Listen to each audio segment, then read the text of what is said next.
আসসালামু আলাইকুম। অবিরাম বাংলার সংবাদে সবাইকে স্বাগত জানাচ্ছি। আমি নাইম ফাথম মুবিন। শুরুতে বিআরবি কেবলস সংবাদ শিরোনাম।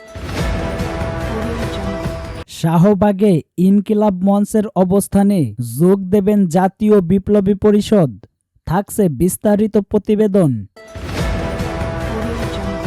শাহবাগে ইনকিলাব মঞ্চের অবস্থানে যোগ দেবেন জাতীয় বিপ্লবী পরিষদ।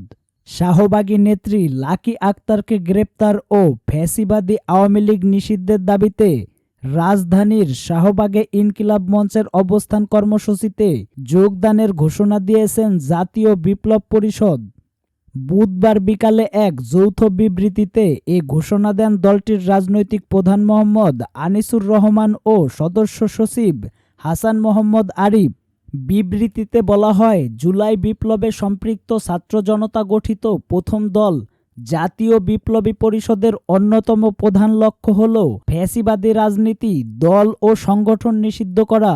এ লক্ষ্য বাস্তবায়নে তৎপর সব দলমতের সঙ্গে মৈত্রী গড়ে তোলা আমাদের স্থায়ী নীতি।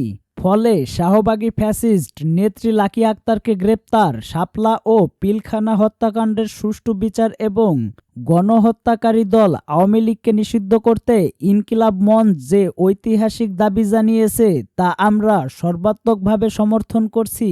বিবৃতিতে নেতৃত্বদ্বয় জানান, দাবি আদায় না হওয়া পর্যন্ত সর্বস্তরের ছাত্র জনতার সঙ্গে জাতীয় বিপ্লবী পরিষদের নেতাকর্মীরা শাহবাগে অবস্থান করবেন।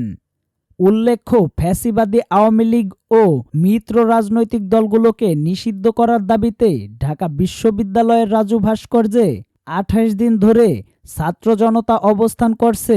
এ কর্মসূচির সংগঠক জাতীয় বিপ্লবী পরিষদের সহযোগী সংগঠন বিপ্লবী ছাত্র পরিষদের নেতাকর্মীরা।